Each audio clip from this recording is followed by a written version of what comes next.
Assalamualaikum warahmatullahi wabarakatuh. Selamat pagi anak-anak. Bagaimana kabar kalian? Semoga sehat semua ya.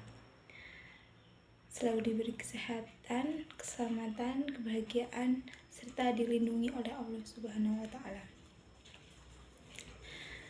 Baik, sebelumnya perkenalkan, nama Ibu Ani Warasatul Latifah, bisa dipanggil Ibu Ani. Sebelum memasuki materi, akan Ibu absen dahulu ya.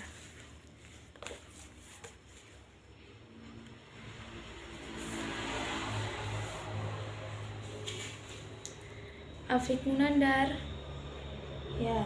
Ahmad Dhani Maulana, Aprilisa Huda Pratiwi, Anjani Setia Ayu Wardani, Khalifatus Syarifah, Hidayatur Rahmah, Irfan Fauzi, Nashiroh, Rika Mahlisa, Vivit Rumaini. Ya, hadir semua ya. Ya, baiklah. Kita mulai masuki pembelajaran. Di sini Ibu ditugaskan untuk mengajar pelajaran ilmu pengetahuan sosial.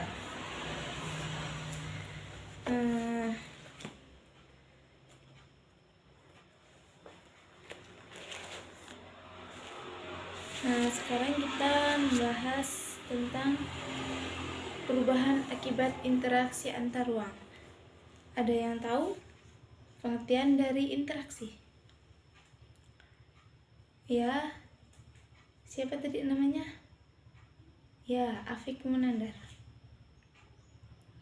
Ya, betul. Yang lain? Rika Mahlisa.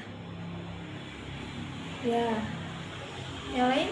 Ada yang mau jawab lagi? Nashiroh. Ya, intinya seperti itu ya. Interaksi antar ruang dapat terjadi dalam berbagai bentuk, seperti pergerakan orang, barang, gagasan, dan informasi. Pergerakan orang, contoh pergerakan orang, interaksi pergerakan orang, yaitu seperti kita mengobrol dengan teman kita. Ya, kita mengobrol itu kan ada pergerakan. Lalu barang, interaksi barang itu pengiriman barang. Semua pergerakan tersebut menimbulkan perubahan baik bagi daerah tujuan maupun daerah asal. Dan yang selanjutnya, interaksi keruangan meliputi beragam jenis pergerakan seperti perjalanan menuju tempat kerja, migrasi, pariwisata, pemanfaatan fasilitas umum, transmisi informasi dan modal, wilayah pemasaran, kegiatan retail, perdagangan internasional, dan distribusi barang. Nah, maksudnya adalah interaksi keruangan yaitu pergerakan seperti perjalanan menuju tempat kerja. Misalnya, yaitu pergerakan ya.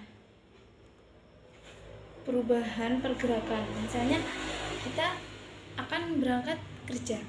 Itu kan pergerakan kita menuju pekerjaan. Lalu ada perubahan yang tadinya kita di rumah, lalu di perjalanan, lalu berada di tempat kerja. Selanjutnya, semua bentuk interaksi tersebut berdampak pada adanya perubahan. Ya, tadi kan sudah dijelaskan di awal. Lalu, berbagai perubahan akibat interaksi keruangan itu ada 6 macam, yaitu sebagai berikut. Yang pertama, berkembangnya pusat-pusat pertumbuhan. Yang kedua, perubahan penggunaan lahan. Yang ketiga, perubahan orientasi mata pencaharian. Yang keempat, berkembangnya sarana dan prasarana. Yang kelima, adanya perubahan sosial dan budaya. Yang keenam, berubahnya komposisi penduduk. Nah, sekarang akan Ibu jelaskan dulu pada yang nomor 1. Apa tadi yang nomor 1? Ya, berkembangnya pusat-pusat pertumbuhan. Pergerakan orang, barang, dan jasa pada suatu lokasi tertentu akan menimbulkan pemusatan aktivitas manusia pada lokasi tujuan. Jadi berkembangnya pusat-pusat pertumbuhan seperti pergerakan orang, barang menuju lokasi tujuan. Misalnya orang lagi di rumah berangkat kerja kan menuju lokasi yang dituju. Begitupun dengan barang, pengiriman barang,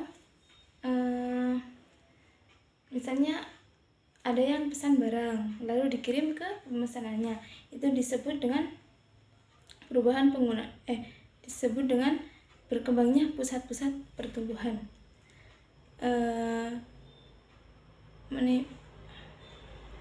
Lalu pemusatan aktivitas penduduk tersebut kemudian membentuk perkotaan. Daerah perkotaan merupakan pusat pertumbuhan suatu wilayah karena sebagian besar aktivitas terkonsentrasi di wilayah perkotaan.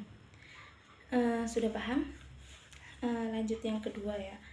Yang kedua yaitu perubahan penggunaan lahan. Aktivitas penduduk yang terus meningkat pada akhirnya akan memerlukan lahan untuk menumpang aktivitas tersebut. Untuk menampung aktivitas tersebut. Misalnya banyaknya penduduk, mau tidak mau, semisal ada penduduk yang tadinya lahan kosong, lahan yang dibuat untuk pertanian atau misalnya perkebunan, itu karena ada penduduk baru itu dijadikan misalnya perumahan. Bisa juga karena banyaknya penduduk, maka lahan-lahan kosong itu dijadikan tempat lowongan bekerja. Itu yang disebut dengan perubahan penggunaan lahan. Yang tadinya perkebunan dibuat perumahan, kan perubahan. Dan yang ketiga yaitu perubahan orientasi mata pencaharian. Interaksi spesial umumnya terjadi karena adanya kepentingan ekonomi, khususnya berkaitan dengan pekerjaan.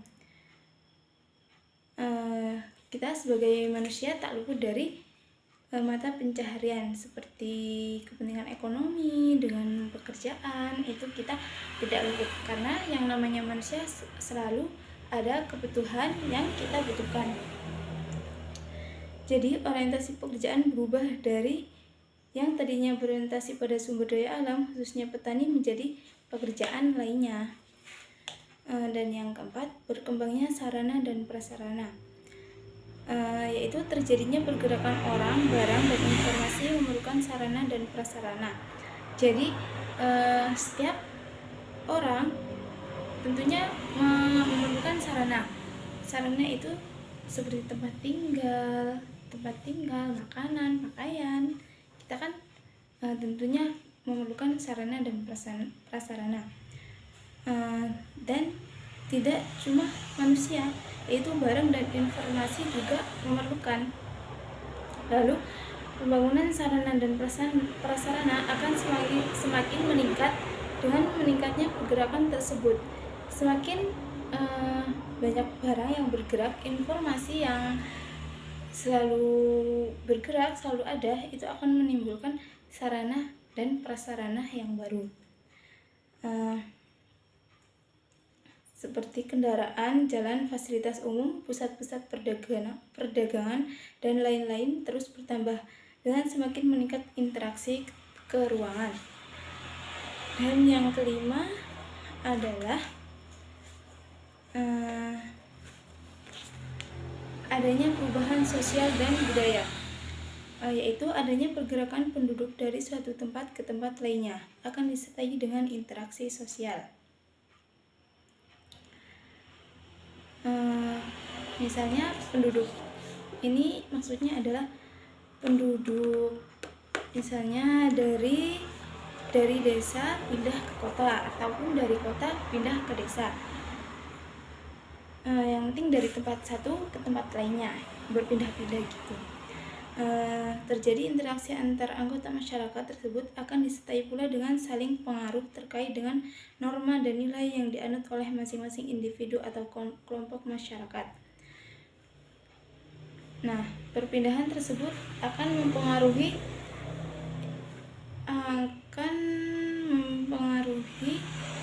adanya norma nilai agama. Dan perubahan sosial juga menyangkut perubahan status sosial. Berkembangnya suatu wilayah karena adanya interaksi spasial akan mempengaruhi status sosial masyarakatnya.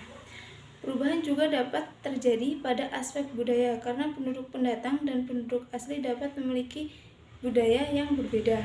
Ya, misalnya di kota Lampung, asli penduduk Lampung, kemudian kedatangan orang Jawa yang asli Lampung, ya budayanya Lampung. Kemudian yang bukan yang pendatang, budaya Jawa, budaya Sunda, itu kan berbeda-beda. Dan yang terakhir adalah berubahnya komposisi penduduk. Interaksi keruangan dalam bentuk pergerakan orang akan menimbulkan konsentrasi penduduk dalam suatu wilayah. Penduduk tersebut memiliki latar belakang yang berbeda-beda, misalnya agama, status sosial, usia, jenis kelamin, mata pencaharian, etnik atau suku budaya, dan lain-lain.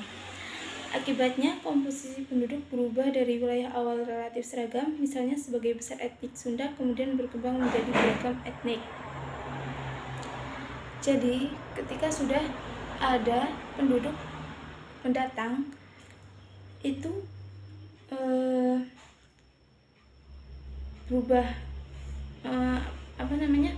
tempat tersebut menjadi berubah, yang tadinya budayanya beragam menjadi bercampur-campur. Itu yang dinamakan berubahnya komposisi penduduk. Kemudian siapa yang tahu tentang ruang? Ruang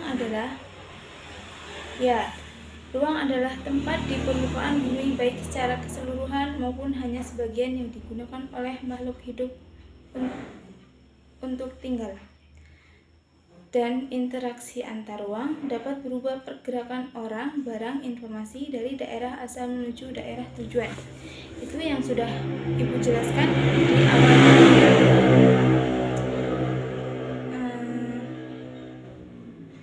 Baik, mungkin cukup sekian yang Ibu sampaikan.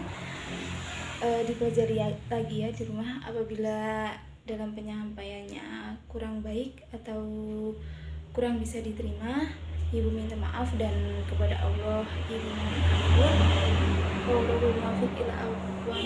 Wassalamualaikum warahmatullahi wabarakatuh.